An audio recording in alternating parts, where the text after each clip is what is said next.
After a strong week last week, we're coming back, and we're coming back with a vengeance. 3 weeks in a row we'll be cashing. Why? Because we make darn good picks. Let's get into the video.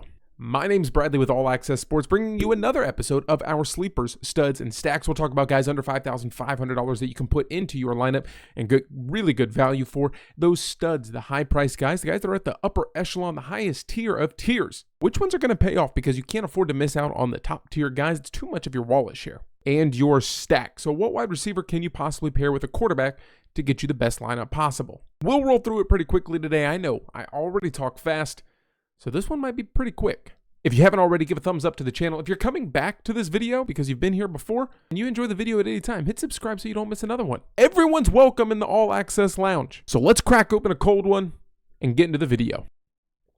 So as it is every single week, we start with the quarterback position, and it's going to be those guys under $5,500. You start that off with Sam Darnold. I do have some interest, but my biggest concerns are some of the injuries they have on offense. Earlier this week, Justin Jefferson was a limited walkthrough participant. Jordan Addison sat out. Aaron Jones sat out. So depending on those injuries, I may have some interest, but not really. Justin Fields certainly has upside this week with his ability to run the ball, but the LA Chargers have been pretty good against the pass, but again, that's not really what the Steelers and Arthur Smith do. And remember last week when I said there was a chance that I play Daniel Jones? He put up 18 points.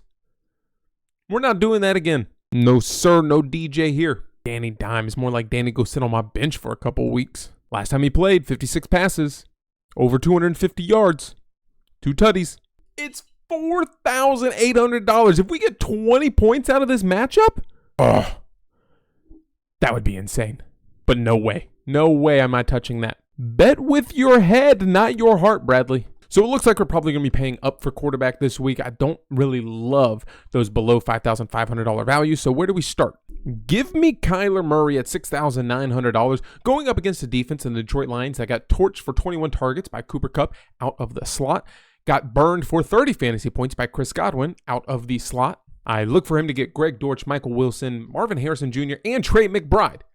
All get involved in this one on a Detroit Lions team that has been pretty soft against the pass and do not want to get beaten by the run. Also, is there any update on Alex Anzalone and his concussion? That could be a big piece missing for the Lions. I don't care. You can't talk me out of being into the Baker Mayfield hype so far. Chris Godwin returning to the slot has done incredible things for this offense. And then as always, Mike Evans on the other side, although he had a slow week last week, is going to be a very good wide receiver. I get it. Mike Evans gets a bad matchup this week, but that still doesn't mean that Godwin, McMillan, and maybe even Cade Otton are going to get involved. This Denver defense is better than most people think, but Baker Mayfield is still going to air it out. With only 12 completions last week, he was still able to score 19 points. But personally, I think the best value on the board is Geno Smith at $5,600. I think he's capable of a 20-point game in this one, going up against the Miami Dolphins, who are without Tua Tagovailoa, so that means that there could be shorter possessions for the Dolphins and more opportunities for the Seahawks. I get it. DK Metcalf has a really, really tough matchup going up against Jalen Ramsey, but JSN, Tyler Lockett, and some of the other weapons could be utilized, and no Kenneth Walker.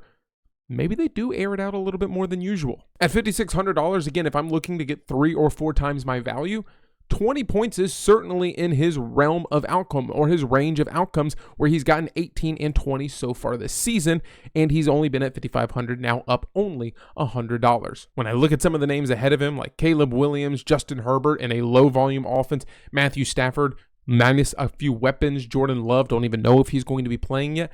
I really like the Geno Smith pricing. Running backs under $5,500, and my man Chuba has to get it going eventually, right? Like 1 point week 1, 11 points week 2, 21 points week 3. These numbers are obviously skewed after the 135-yard, 10-attempt game week 1 from J.K. Dobbins. I don't expect them to be running all over the Raiders in a game where they're probably playing from behind, but at $5,200, you're getting an RB1 where the coach says, we want to abuse the run. Prove it. Turn around and hand the ball off to Chuba Hubbard. Bucky Irving is worth a look at $5,100. Yes, he has gotten some attention from a lot of people in your fantasy football league.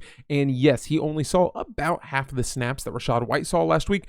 But Rachaad White dealing with a little bit of a groin injury, expected to be practicing on Friday. And that will judge a lot on my interest for Bucky Irving. Lastly, Rico Dowdle at $4,800, and I know what you're thinking, Bradley, that Ravens defense is good against the run. They were the #1 scoring defense a year ago, and I 100% get it.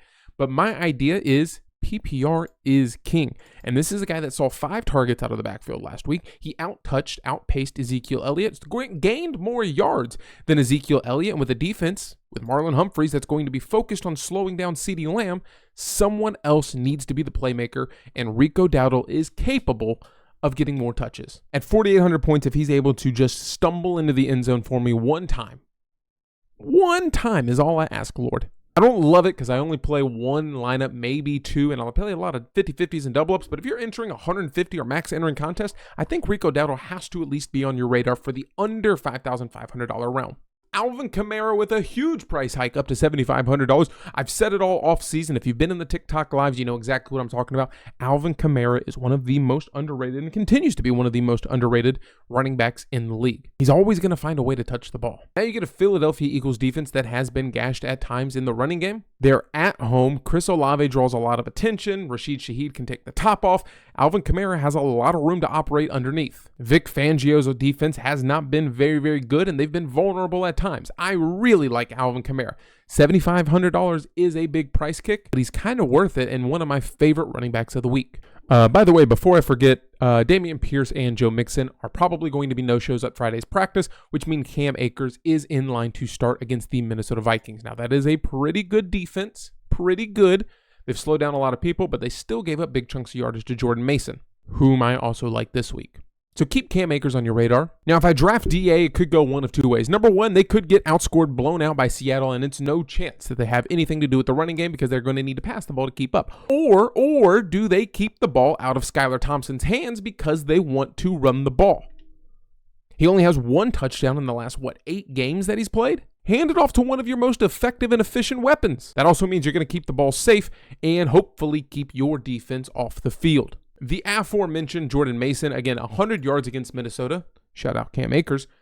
Jordan Mason in a game that I think San Francisco can handle because the LA Rams have been so ineffective on offense because their offensive line is not very good. No Cooper Kupp, no Puka Nacua. It's going to be dependent on 3 guys that haven't yet 100% proved it.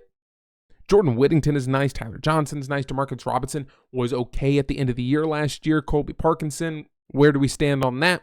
I think the 49ers can still handle business even without Deebo Samuel there. If he is out for this one, they're going to rely on Jordan Mason a little bit more. 20 attempts, 28 attempts. We love to see how many touches he's getting out of the backfield. And again, you get an LA Rams team that is 30th in the league in rushing allowed. I look for there to be some big holes. At $6,200, he's still not priced up enough where he should be. I really like Jordan Mason this week, and I almost want to lock him in as my guaranteed running back that I'm playing. Is there anyone else we should be talking about? Oh, yeah, the guy playing the worst rush defense in the league, arguably the worst team in the league, arguably the worst roster build in the league. They had an improbable win last week, but Antonio Pierce is confident that they want to get Zamir White more touches. 9 handoffs last week, 4 targets out of the backfield. Don't forget this is a Carolina Panthers team that is pretty banged up. Derek Brown has gone to A'Shawn Robinson, missed yesterday's practice. They technically have 4 healthy defensive linemen and 2 linebackers that have looked slow. A lot of tackles, but that's because they don't get off the field. Shaq Thompson and Jose Jewell, they got to improve. Wide receivers, we are moving through this week. At $5,400, JSN is going against a Miami Dolphins defense that has been okay and susceptible to the pass at times. And again, I like Geno Smith. I don't necessarily want to pair him with DK Metcalf going up against Jalen Ramsey. So JSN with 16 targets last week is probably my best bet. Again, I know he is priced up a little bit from where he normally is, around the $4,900, $5,000 mark, but I do expect this Seattle offense to score a lot of points. Give me JSN to reach double-digit targets once again because he has the softest of the coverages. 3 wide receivers for the LA Rams that need to be focused on: Demarcus Robinson, Jordan Whittington, probably playing out of the slot, the replacement for Cooper Kupp technically, as well as Tyler Johnson. Demarcus Robinson is the cheapest at $5,000 going up against a San Francisco defense that has been susceptible to the pass so far this year, not playing up to the speed or expectation that we thought they were.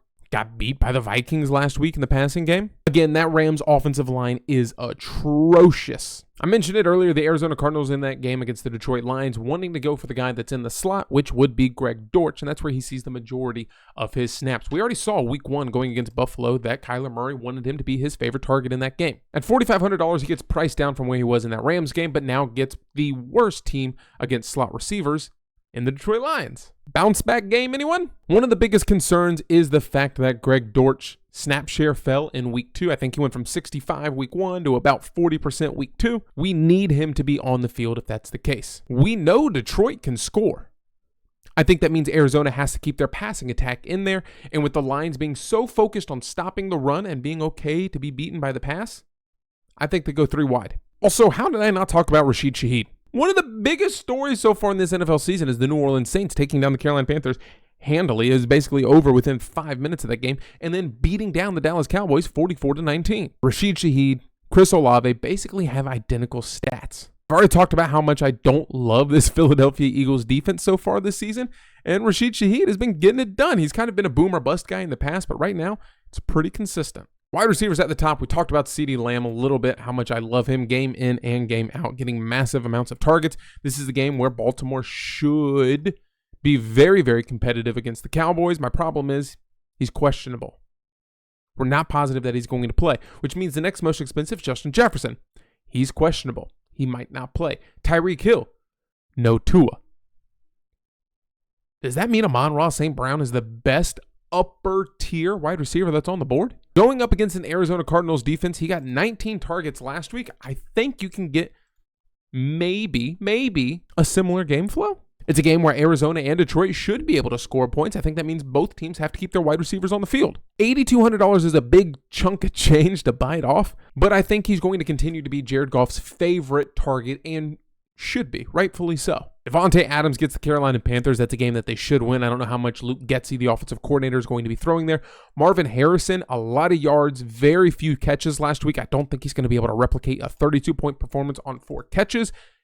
In line for a big game, but the effectiveness of 4 catches for 32 points, that's Alex Pierce's stat line, man. Yeah, if you want to pay up, I think it's Amon-Ra St. Brown. I'm team never pay up for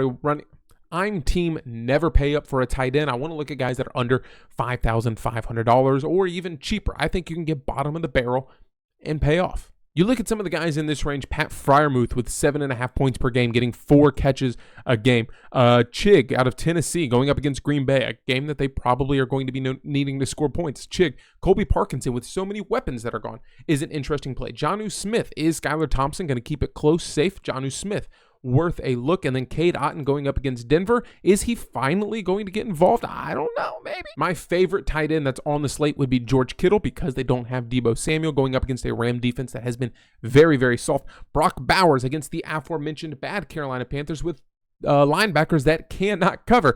I love Brock Bowers at 5,400. I think he's in for another 15-point game. In this one, I think he definitely finds his way into the end zone. After that, Jake Ferguson, if he's healthy and ready to go. I have a hard time overlooking Dallas Goedert in a game where we're probably not going to get A.J. Brown, and a game in which the Saints should be scoring points, meaning the Philadelphia Eagles are still going to be needing to pass. It's a little bit more expensive than I normally want to pay, so I will be interested in some of these other guys that are lower, including Jake Ferguson, but for now, I will be okay with the 4,600. If Ferguson's good to go at 4,500, I like that even more. If I go with this lineup here, I don't love it. Again, we're just putting names in that we've talked about already on the show, but $6,300 what we have left over. Kenneth Walker, probably not going to play. Chris Olave against Philadelphia. Again, we like that matchup. DK Metcalf, don't love the matchup, but we love the Seahawks offense. Brandon Ayuk without Deebo Samuel. Is he going to get heavily involved? Keenan Allen, if he's healthy, ready to go. That's a huge upgrade for this Bears offense. Trey McBride in a game with a lot of points to be scored. David Montgomery in a game with a lot of points to be scored. Amari Cooper going up against a soft New York Giants defense. Zach Charbonnet in place of Kenneth Walker. Jalen Waddle in Seattle as a little bit of a run back. Sam Laporta. There's a decent amount to like around here, around the $6,000 mark. Again, I'm not sold on the lineup, but I like all of these players that we've mentioned on the right-hand side. How about this instead with Cam Akers' revenge game on the slate? I appreciate you watching this one. Hopefully we didn't fly through it too quickly, but I know I do talk a little bit fast. If you like talking sports, join us on TikTok every single Monday through Friday, 8 a.m. to 9 a.m. And if you are a new user on a sports library where you can make plays and participate in books, maybe you ran out of money week 1 through week 2. Get signed up on the links below. It is one of the best tools you have out there. It's geo-targeted to you to find the best promotions in your area. Deposit $5, get $250 free. Play $100, get $100 for free. Safe plays up to $1,000. It's all there and all going to show you the best offers in your state, whether it's legal or not. It'll show you the player props in your area as well. And if you don't trust me and you want to see another amazing tool, free access to the full site on Rotowire. Yeah, you're not just going to get like access to their write-ups and articles and stats. It's their lineup optimizers, their over-unders, it's their expert analysis. It is full access, no credit card required. That sign up is down in the description below, and I absolutely love using the Rotowire tool. What's not to love on Rotowire? Player stats, split snaps, snap counts, team stats, team trends, projections for the week, rankings for the week, what they're going to be doing. All of these incredible articles, as well as top news, player news, injury news. It's all there on Rotowire. I encourage you. 23 people took advantage of it last week. I'm one of the smarter people on this side of history. Get signed up for Rotowire, get your free access, no credit card required. Just utilize all of their DFS tools that they have. I appreciate you checking out the video. I know there's a million people and a million things you could be doing right now, but you decided to spend a little bit of time with me here in the Allaqcess Lounge. So thank you for choosing to do that. If you haven't, give a like to this video, subscribe to the channel, and drop a comment below and let me know who is your lock of the week.